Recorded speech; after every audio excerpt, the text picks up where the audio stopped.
அனைவருக்கும் வணக்கம். இப்போ நம்ம என்ன பார்க்குறோம்னா, இந்த திமுக அரசு வந்து ஜூலை 1ஆம் தேதி 2024 மின்கட்டண உயர்வை அறிவிச்சிருக்கிறாங்க. இதுக்கு முன்னத்து நாள் மின்சாரத்துறை அமைச்சர் சிவசங்கர் என்ன சொன்னார்னா, மின்கட்டண உயர்வு கிடையாது, ஒழுங்குமுறை ஆணையம் வந்து அந்த பரிந்துரை இல்லை அப்படின்னாரு. ஆனால் இவங்க 2022 திமுக ஆட்சிக்கு வந்ததுக்கப்புறம் இவங்களாவே வாண்டடாக போய் மின்சார ஒழுங்குமுறை ஆணையத்தில் நாங்கள் உயர்த்துறோம் அப்படின்னாங்க. 10 ஆண்டுகளாக அனைத்து இந்திய அண்ணா திராவிட முன்னேற்ற கழக ஆட்சியில் 10 ஆண்டுகள், அம்மா ஆட்சியிலும் சரி அண்ணன் எடப்பாடியார் ஆட்சியிலும் மின்கட்டண உயர்வு கிடையாது. சாதாரண மக்களுக்கு எந்த ஒரு பாதிப்பும் இல்லாமல் சிறப்பு ஆட்சி நடத்தினார் எடப்பாடியார். கொரோனா மட்டும் வரவில்லை என்றால் இந்த திமுக ஆட்சி இந்நேரம் வீட்டில் தான் இருந்திருக்கும். 15 ஆண்டுகள் கூப்புக்கு அனுப்பிச்சிருப்பாங்க, வனவாசம் மாதிரி. இப்போ என்னென்னா 2022 செப்டம்பரில் மின்கட்டண உயர்வு அறிவிக்கிறாங்க. கிட்டத்தட்ட 30%, 25 to 30% அறிவிக்கிறாங்க. வீடுகளுக்கான மின்கட்டண உயர்வு இல்லைங்கிறாங்க. அதுக்கடுத்து 2023 ஜூலை அதில் வந்து மின்கட்டண உயர்வு அறிவிக்கிறாங்க. 2.8 சம்திங் அந்த இதில் ரேஷியோவில் அறிவிக்கிறாங்க. மின்கட்டண உயர்வு சிறு குறு கொடித்தடை, குடிசை தொழில் எல்லாமே பாதிக்கும். நீங்கள் ஒரு இண்டஸ்ட்ரியல் மட்டும் பார்க்காதீங்க. குடிசையாக ஒரு மளிகை கடை வச்சுருந்தா 400 கட்டியிருந்தால் 700 கட்டுறான். அவனோட பட்ஜெட்டில் 300 ரூபா விழுகுது. அந்த மாதிரி அடுத்து 2024 4.83% உயர்த்தினாங்க. இந்த வருஷம் 3.83 சம்திங் அந்த 3 அந்த இதில் உயர்த்திக்கிறாங்க. வீடுகளுக்கு மின்கட்டண உயர்வு இல்லைங்கிறாங்க. 2024 வீடுகளுக்கு மின்கட்டண உயர்வு பண்ணாங்க.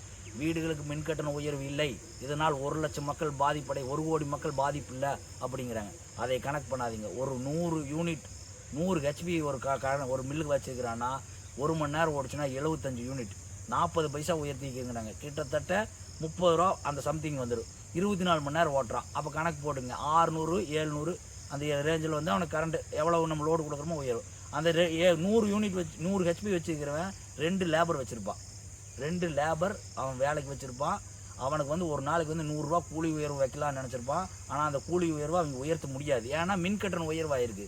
இது மாதிரி இப்போ ஃபிக்ஸ்டு டெபாசிட் அப்படின்னு ஒன்று போடுறாங்க. என்னென்னா மில்லுகளுக்கு அந்த ஃபிக்ஸ்டு டெபாசிட்டு நீங்கள் ஓட்டுறீங்களோ ஓட்டுலையோ ஒரு குறிப்பிட்ட இத்தனை கேவி வச்சுக்கிறீங்க, இத்தனை ஹெச்பி வச்சுக்கிறீங்கன்னா ஒரு குறிப்பிட்ட அமௌண்ட் கட்டுறோம். இப்போ மட்டமில் தொழில் வந்து சர்வ நாசம் அடைஞ்சிருச்சு. ஏன்னா தென்னை விவசாயிகள் பெரும் வீழ்ச்சியில் இருக்குது. தென்னை விவசாயம் அப்புறம் வந்து டிஎம்கே ஆட்சிக்கு வந்தப்போ அது வந்து ஒரு பொல்யூஷன் அப்படின்னு போனாங்க. அப்புறம் மறுபடியும் மக்கள்லாம் போராடி அதை தவிர்த்தாங்க.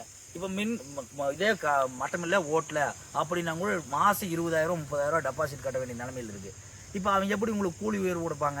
டெய்லி 100 ரூபாய் இருந்தால் உங்களுக்கு 3000 ரூபாயாச்சு. இவங்க 1000 ரூபாய்க்கு கொடுத்து கரண்ட் பில் மில்லுக்கு ஏற்றி இன்டைரக்டாக மறைமுகமாக மக்கள் தலையில் மசாலா அரைத்து கொண்டிருக்கிறது இந்த திமுக அரசு.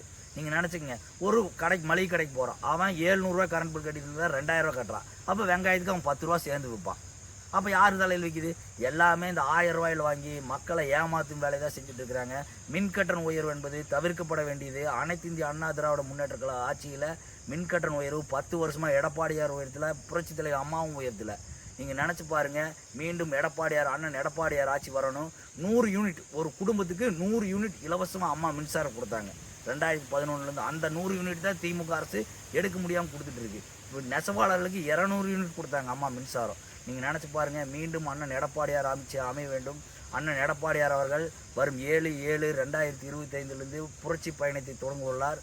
மக்களை காப்போம், தமிழகத்தை மீட்போம், வெற்றி பெற அனைத்து இந்திய அண்ணா திராவிட முன்னேற்ற கழகத்தின் எளிய தொண்டனான என்னுடைய வாழ்த்துக்கள். அக்ரி மதன்குமார், பொள்ளாச்சி மேற்கு ஒன்றியம், அனைத்து இந்திய அண்ணா திராவிட முன்னேற்ற கழக தகவல் தொழில்நுட்ப பிரிவு. நன்றி, வணக்கம்.